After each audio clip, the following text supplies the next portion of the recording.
get what I want, don't need no genie. This right here a toolkit, ain't no beanie. Every time they see me, now they froze. Baby No Money has been my go-to lately. Especially now that I have a car, I've just been rocking it out with Baby No Money.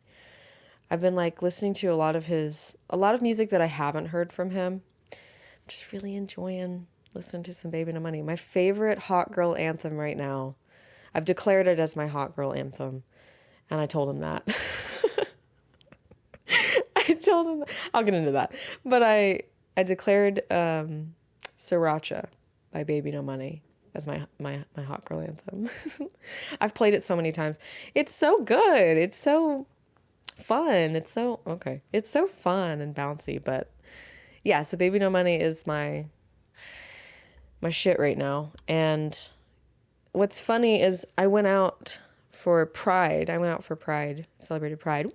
It was so much fun. I went out last night. Oh, you might be able to still see if you're watching on YouTube.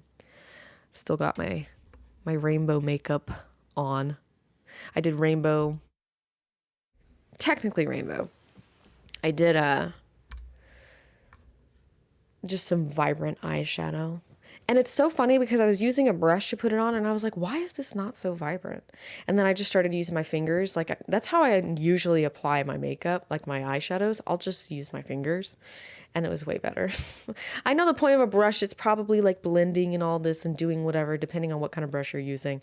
Yeah, no, just use my fingies. They're good all on their own. But yeah, so I went out for Pride last night and before I went to the club, I had posted a photo on Insta and it was of my outfit and my makeup, my hair after, like, right before I went.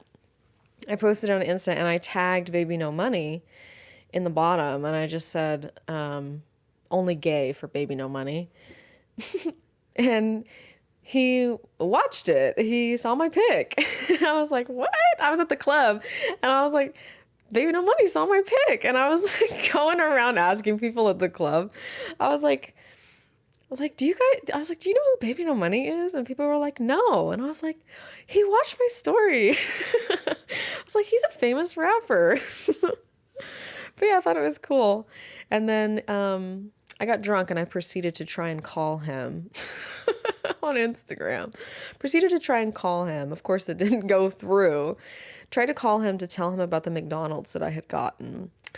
And yeah, I get really chatty when I'm drunk. I don't know if anybody else gets that way, but I just get really chatty when I'm drunk because like everything in my brain when I drink is just like I'm thinking about stuff all the time anyway, you know, like in the brain stew, it's just always there. Everything's there all the time, obviously. And like, you know, of course, everything I think about is always in my brain. Of course it is. But when I drink, something about it just like, I don't know. It's hard to explain, but it's like, I just feel free to like that stuff on the, like all of it just comes right to the tip of my noggin and it's all there. And like, I can talk about all of it. And it's just like, I guess it's maybe easier for me to access. I don't know. Easier for me to express the weirdness, to like get all the, cause I think about some weird stuff and I'm just like goofy and silly and I like being that way, but sometimes it's hard. And I guess maybe I'm just talking about like having no filter when you drink. I don't know. Maybe. But you know, of course, like drinking kind of like lowers the walls a little bit. And it's been less of that for me lately. Cause like I've been able to be more expressive. The more that I am myself, the easier it's been for me to express myself.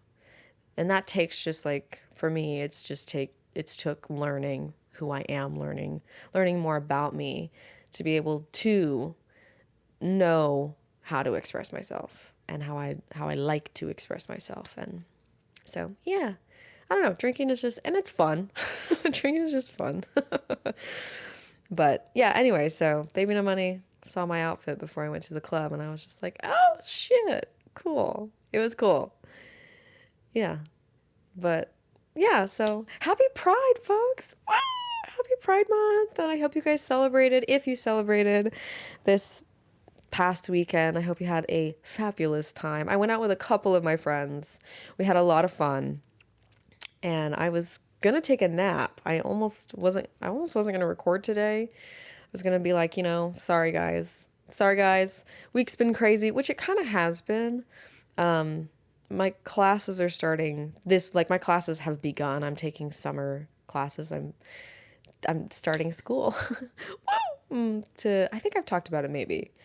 But my goal is to be a school counselor, so I'm working toward getting my bachelor's in psychology and then my master's in psychology, I think. Or is it? No, master's in like counseling, school counseling, I think.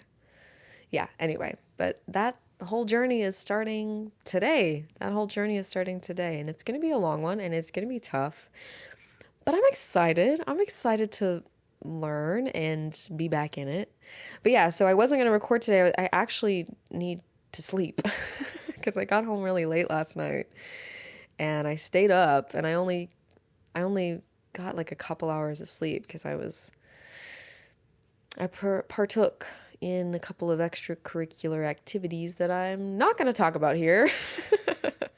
But yeah, so I didn't go to sleep until like almost 7, I think. And then I got up at like 8:30, 9 o'clock. So I only got maybe 2 hours of sleep. And so I was laying down. This is why I'm like cuddled up in bed like I am, is because I was laying down getting ready for a nap. And then I had a thought that came to me. And I started talking about it with myself while I was in bed. And I was like, you do have an episode to record today, don't you? You do have things to say, don't you? And yes, I do. Yes, I do. So welcome back. Welcome back, peeps. Welcome back to the bedside table. It's great to have you. I'm happy to be here, as always. And yeah, we're going to talk about some stuff. Let's get into it. You got me feeling a vibe. You got me feeling a vibe. Like how could I not think of you? You got me feeling a vibe. Ebby's going to join us front and center. If you're listening and you're not watching, Ebby is my little teddy bear that joins me in the episodes sometimes. He's one of those teddy bears that has the like big buff body and the tiny head. He's so cute. He's so cute and perfect. It's little tiny ears and big body, fat arms and shoulders and little stubby legs. And he's not the big version. He's the little version of one of those bears. And he's got a little tiny head and he's so stinking cute. So yeah, he's going to join us front and center for what we're going to be talking about. This is what I was thinking about and talking with myself about when I was laying down for a nap. So I'm going to explore it here with all of you, but it's really interesting to me how somebody can be like all of these things. So let's say like someone can be successful. Someone can have like a really strong work ethic. So let's say like, it's interesting how someone can have a lot of positive qualities about themselves. And then it's like, to balance out a person, just as everything in life has to be balanced, to balance out a person, there's going to be quote unquote negative qualities to counteract or basically just to balance out the positive qualities. And maybe that's not necessarily true in every sense of like balancing. Maybe it's not necessarily true that you have to have an equal amount of negative qualities to balance out your positive qualities. But I think human beings just kind of naturally fall short. And each person is unique in where they fall short. And I'm not saying that in a bad way. It's just the reality. Each of us, like not all of us know how to play an instrument. A lot of us are going to fall short of that. Not all of us know advanced mathematics, algebra, trig, calculus, statistics. Is that advanced mathematics? But yeah, you get what I'm saying. Like not all of us are going to be good with like advanced numbers. Not all of us can like do that stuff on our heads. So anyway, it's like we're all going to fall short in some way. So technically we're all going to have like some, I guess, again, quote unquote, negative qualities about ourselves. But I was thinking about it, and it's just like, it's interesting how someone can have a long list of positive qualities, but then even with like your like kind of basic negative qualities, like maybe you're a little messy, right? Maybe you're a little disorganized. I would say that's kind of a negative quality, but it's like not awful. It's like a lot of us are probably messy and unorganized some of the time. Maybe you're messy and unorganized like a majority of the time, and so, okay, you fall short there. That's a bit of a negative quality.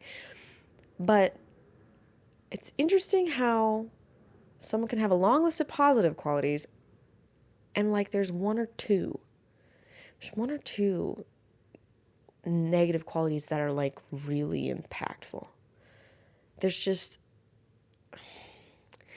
like there's a really intense negative quality that just like makes this long list of positives just like it's like if you think of like a scale, right? Like what is that thing called?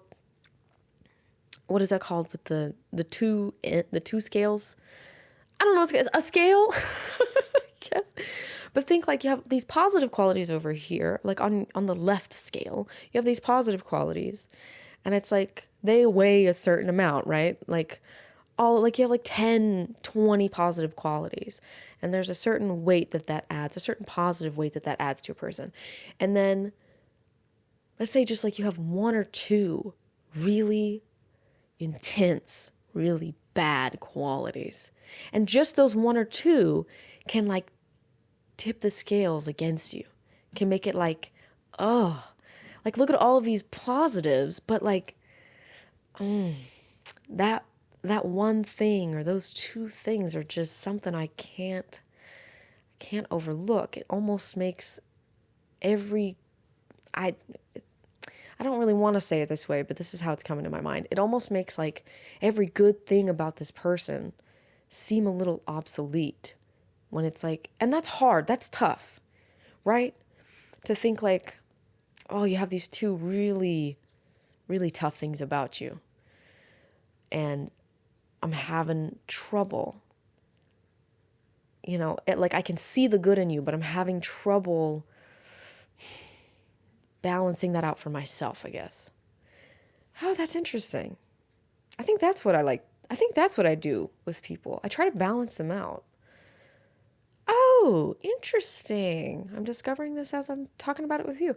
That's interesting. I've never thought about it in that way. Like, kind of, and I'm not necessarily doing this on purpose. It's kind of just like a subconscious process of mine of where I like, when I assess a person, I think we all do it. We all assess people that we meet, but I think we all do it differently. And I think I'm discovering one of the ways that I assess people, like one of the major ways I assess people is like I try to find the balance within a person.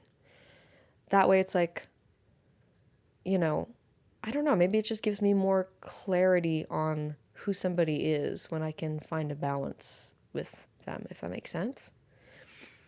Interesting. That's kind of a cool way to do it. I'm like, hey, Ellie, that's pretty cool. Cool thing about yourself. What a unique thing. No, I'm sure I'm not the only one who does things like that. And it's probably common. I'm saying it in a way that I haven't understood it before, in a way that I just haven't thought about it, of like balancing someone out. Because like I said, I was thinking about this when I was laying down to nap, of just how beautiful a person can be, but just also those one or two really nasty things can make someone so ugly. It's kind of like, okay, yeah, so it's kind of like the gist of someone being a really attractive, like a really physically, outwardly attractive person, but on the inside they suck.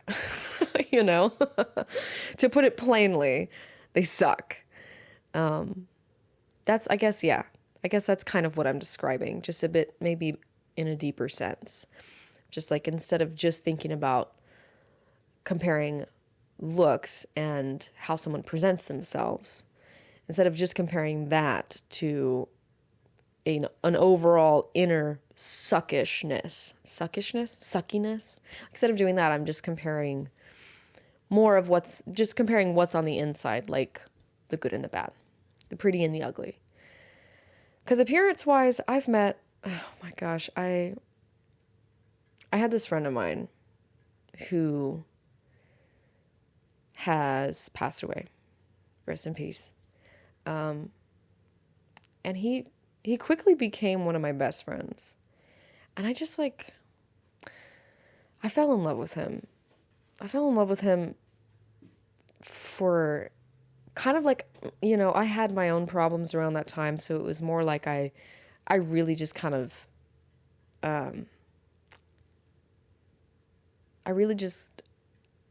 when I haven't talked about this publicly before. I've talked about it a little bit when I used to be a Roblox streamer, but that wasn't really the time and place to get into the details. So I guess we're here, we're getting into the details, but yeah, he quickly became a best friend of mine because we connected on a deeper level. We were both people who tried to really make other people's lives better. We were both people who really, we wanted to be, at least I think this is why we connected. It's just, we just wanted to bring good vibes. And I think more than that, I can't really speak for him, but just how it felt. I'll just say how I perceived him and how I perceived him, and then connecting that to myself. It's just for me, it's more than just wanting to bring good vibes. It's I want to be the good vibes, I want to be the person who is the good vibes, if that makes sense. Which I guess technically is kind of the same as bringing the good vibes, but no, it's I want to, kind of just want to embody feeling, making people feel good. And I think him and I really connected on that deep sense of just man, I just want people to feel good when they're with me. I want people to feel good when they're with me. And he kind of enhanced that quality about myself. And because around that time when I had met him, I was at a really low place. But when we spent time together, it was just we could just sit together. We could just sit, those friendships where you just sit and do nothing. And it's oh, this is beautiful, It was that kind of connection. It was that kind of feeling of just, I could just sit with you and I know that I'm okay. I know that I'm all right. And also it's just we just kind of bounced off of each other. He was always somebody who, when he came into a room, you knew it. You knew when he came into a room, and he was always always such a nice person to be around. And more than that, he was good vibes. And he brought, like I said, he just kind of brought that to the surface in me. And I think he's definitely a big part of why I started doing healing work, why I started looking inward, because he just I don't know, just the things that we talked about and the experiences that I had with him. They were good.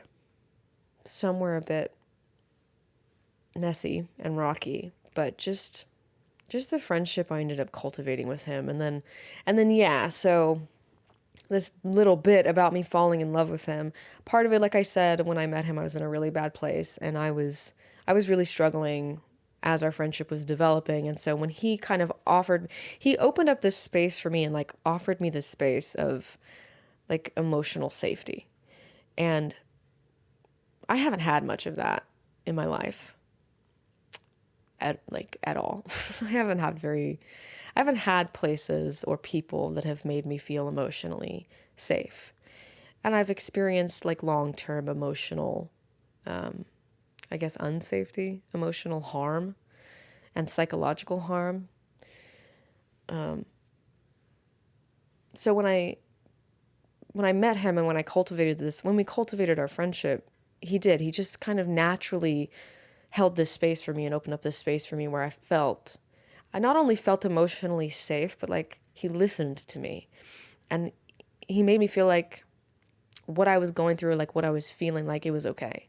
Like he wasn't judgmental. He wasn't like trying to change how I was feeling or make me feel a different way. He was just like there. And that's really, that's really such a big thing with emotional safety. It's just emotional acceptance. It's like where someone is, just offering them the space to like have that emotion or have their emotions.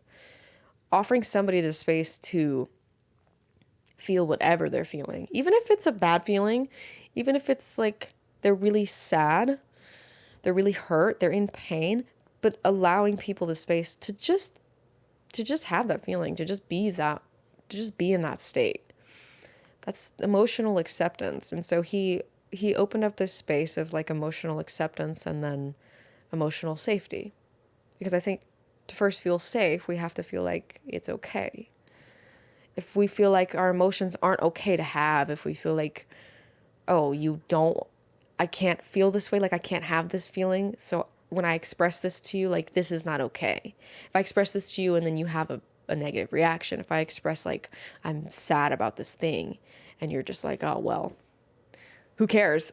I mean, there are definitely different reactions to have, but if someone's just like either dismissive, neglectful, or just outright like does not accept how you're feeling, whether that's in like a harmful way or not of, someone just being an asshole.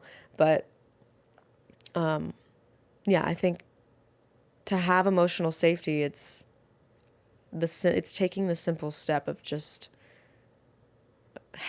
accepting where someone is, just accepting how they're feeling. And you don't have to be okay with it. You don't have to be okay with them feeling the way they're feeling, but to just let them, because like, of course, people that we care about, people we love, like I don't want my friends and my loved ones, I don't want them to be in pain. I don't want them to be hurting. I don't want them to be suffering. So of course, like I could come at it like that and it's from a good place.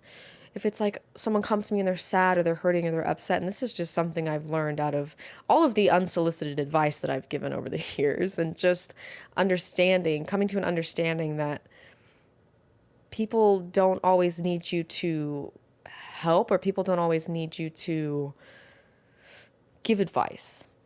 People don't always need to know what they can do for themselves. Like most of the time, I think a lot of people know what they can do for themselves. I think a lot of people are probably just in search of in search of it being okay to feel how they're feeling, in search of that emotional acceptance, because that's definitely where I've been for a majority of my life, is just like there was no emotional safety, and there was no getting to the emotional safety until I had emotional acceptance. But growing up, it was just like, yeah, it's not okay to be this way. It's not okay to be sad. It's not okay to be angry. It's not okay to react in these ways and have these feelings. And it was very dysfunctional. And so I was my emotions were not accepted for a long, long time. So when I met somebody and just formed a closeness with this person, when they offered me this emotional acceptance and then held a space for me for emotional safety, yeah, I fell in love. Because it was just like, oh my God, this is something I've rarely had in my life. And the times that maybe it was extended to me through friendships growing up, I don't think I was in a place to receive it. And then I finally just found this person that I connected with who offered me this space. And like, for the first time, it just felt like, okay, I can This is okay. Like, I can take this. I can accept this. And isn't that the crazy thing? Isn't that crazy when you deal with so much just neglect emotionally and so much emotional harm and dismissiveness and just rejection of your emotions from the people that are, from loved ones, from family, from friends, from just in general. But I think family probably hits a little harder. But isn't it crazy that when you deal with so much emotional harm and rejection, that you like your reflex response when it's offered to you, when someone's trying to offer you like emotional acceptance and safety, it's like a reflex to be like, no, isn't that crazy? And I know this is a concept that's been explored, this isn't anything new, but it's just like, it's a concept that's been explored with other things. So like if you've learned that abuse is love, then abuse is going to feel like love to you, and love is going to be like this foreign thing, right? So that's what I'm talking about. So it's like emotional acceptance and safety for me was like very foreign. Not entirely, but yeah, like I said, in those moments where maybe it was extended to me before, I just like, my reflex initial response, it was just like, yeah, no. Survival mode, I guess, was just like, I have to feel this way about this, I guess, to be able to survive. Or I just didn't know how to handle emotional accept. I didn't know how to accept emotional acceptance. That's crazy. I didn't know how to accept emotional acceptance. Because it's like, I don't know what that looks like. I don't know what that feels like. I don't know. So when I was at this place, this like kind of this slow turning point in my life, when I met this person, when he offered it to me, it felt like, okay. It felt like, okay, this person seems like I can accept this from them. And even as I'm talking about it, like I can feel the reluctance that I still had with that experience of accepting his emotional acceptance and his offer of emotional acceptance and emotional safety. And I don't even know if it was intentional. I just, looking back on it, it's like, I think that's just who he was. And I think that's so, so beautiful when we meet people who just are these things. Okay. Interesting point. Sorry, I just thought of something. Let's take a quick break, and then I'll keep it on my mind. Let's take a quick break, and then I'll discuss what I'm thinking about. You got me feeling a vibe. Like how could I not think of you? You got me feeling some type of way. From the songs, it's too early days, and I can't seem to keep. So an interesting thought that I had in terms of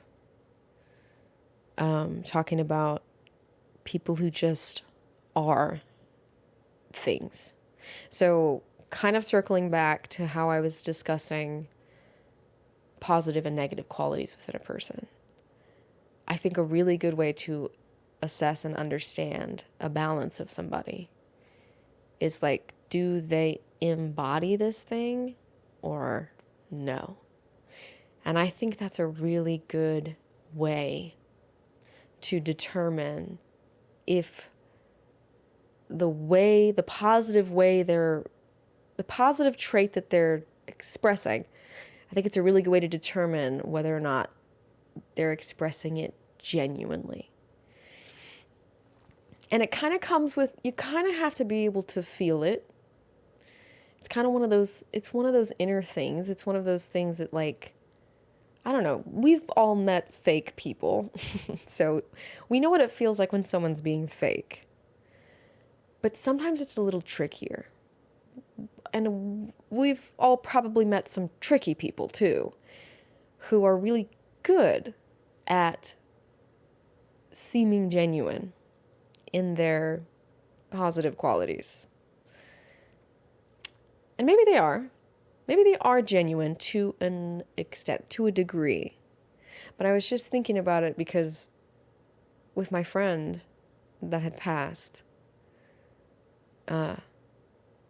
it was like, yeah, like I said, I don't think that he maybe consciously was extending this offer of emotional acceptance and safety.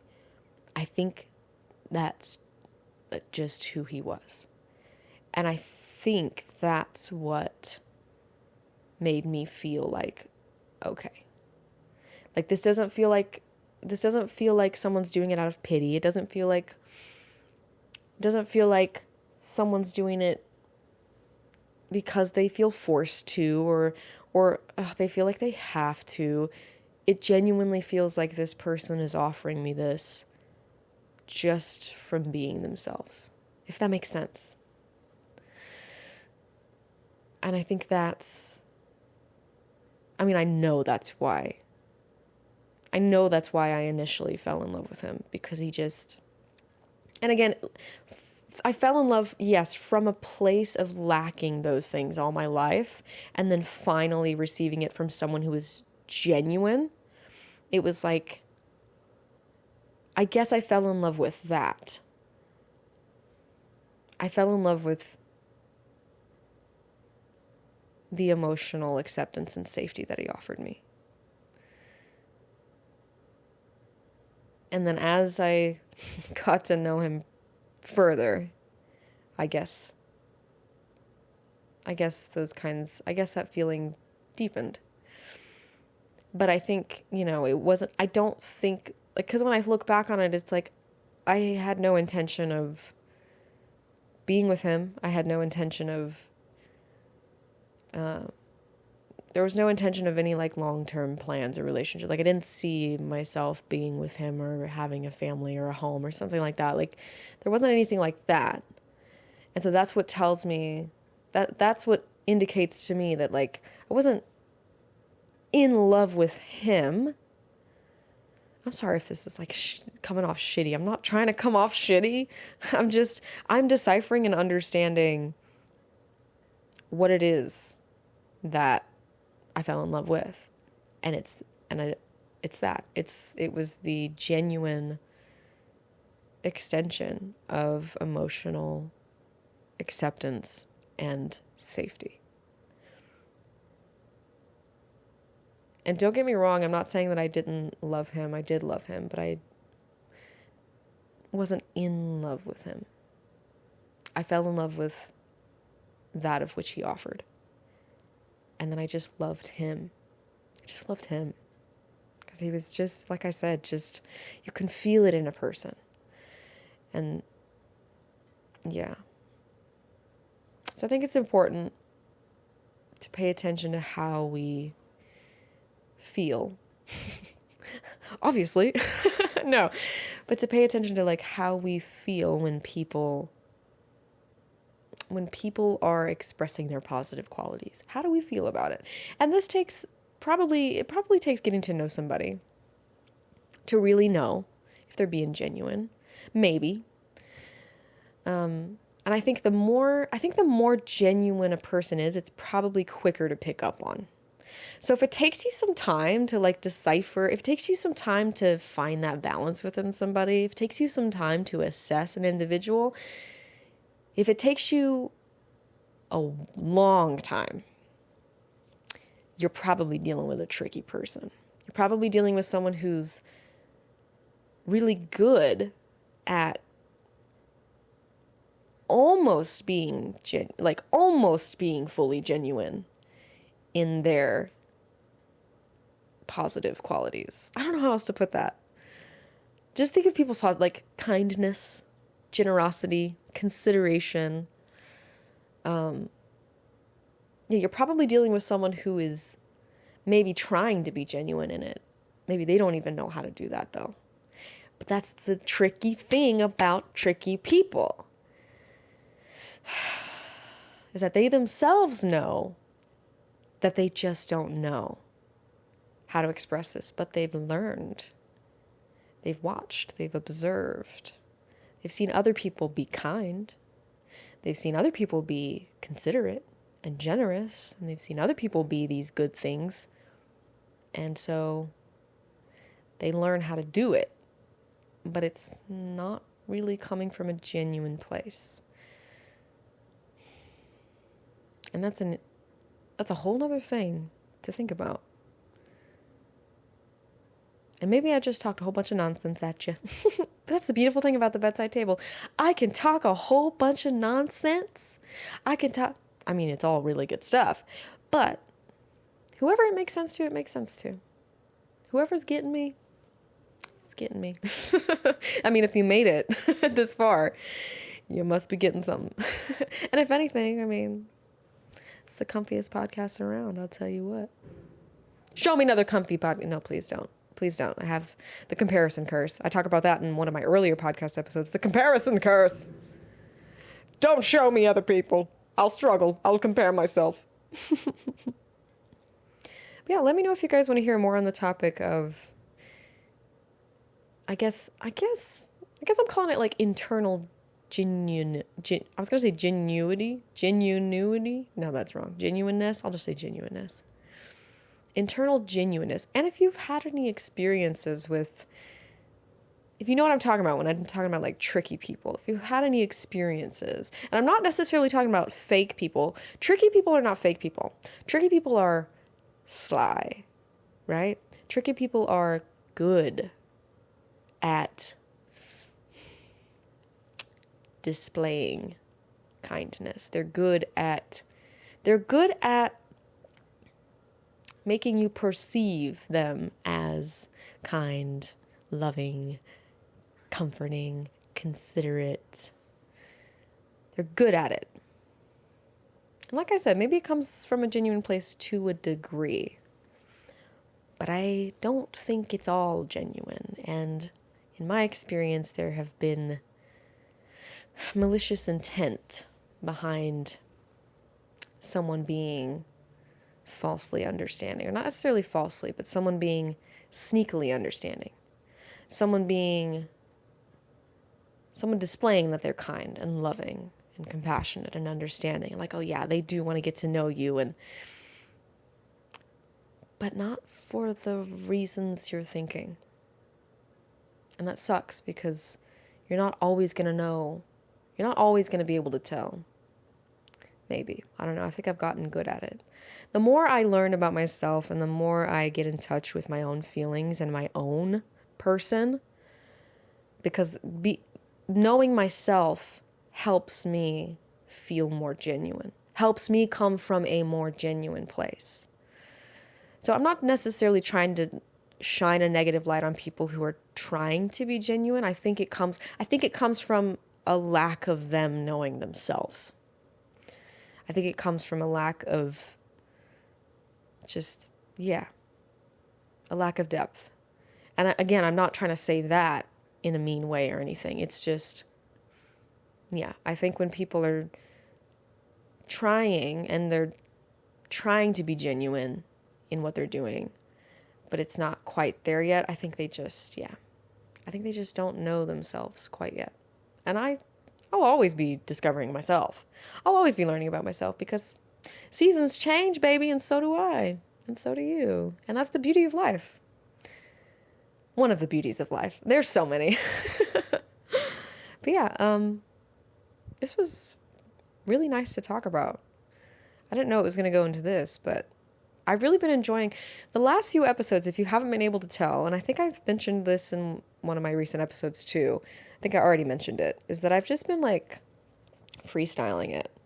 I've just been freestyling my topics lately, and I think that's just, I love it, because there's still structure. It's not like how I was trying to do it, where I was trying to start a podcast and just like sit down and talk about stuff. I think I had to give myself some direction and some structure for a little while, and now it's like my brain's doing it on its own now. I don't even have to write it down. My brain just, I think of something and I'm like, let's sit down and talk about that. And then it goes into all of these beautiful things, and my brain is like, oh yeah, we know how to do this. We've been doing it for 17 episodes. Well, technically like 15, because the last couple have been freestyles. But my brain's like, yeah, We got this. Yo, that's a good place to be in. That's a good place to be in for me. My brain feels it just feels like my brain is moving in a good direction. We're forming neural pathways that are good. For the first time in my life, my brain really I feel more in tune with my mind. I just feel like I'm digging in those good grooves in my brain, you know? And I hope you are too. Every single time you watch a podcast episode of mine, I think you are. I think you're tunneling through a little neural pathway that's creating something new and something good in your brain. Maybe. I don't know. I'm not a neurologist. I'm just emotional. I'm an emotionalist. I'm a feelingsist. All right. I have to go eat. I haven't eaten anything this morning. Like I had McDonald's on my way home. So freaking good. But I need to eat. And then I've got class. I've got school. I've got to go on my computer and read through all of my coursework because I have 3 classes I'm taking this summer. That's pretty crazy. That's pretty nuts. But we're doing it. We're powering through. Thanks, guys, for being here for another episode of Bedside Table. Episode 18! Amazing. Say bye to Dorothy. She's on my lap. Well, she's on my tummy. And say bye to EBBY. Say bye, EBBY. Thank you guys again so much for being here. I really enjoy having these conversations and maybe starting to turn the gears a little bit for you. And if not, just enjoying the company, the comfiness as well. So thank you. I'll see you next week, okay? Cool. Bye.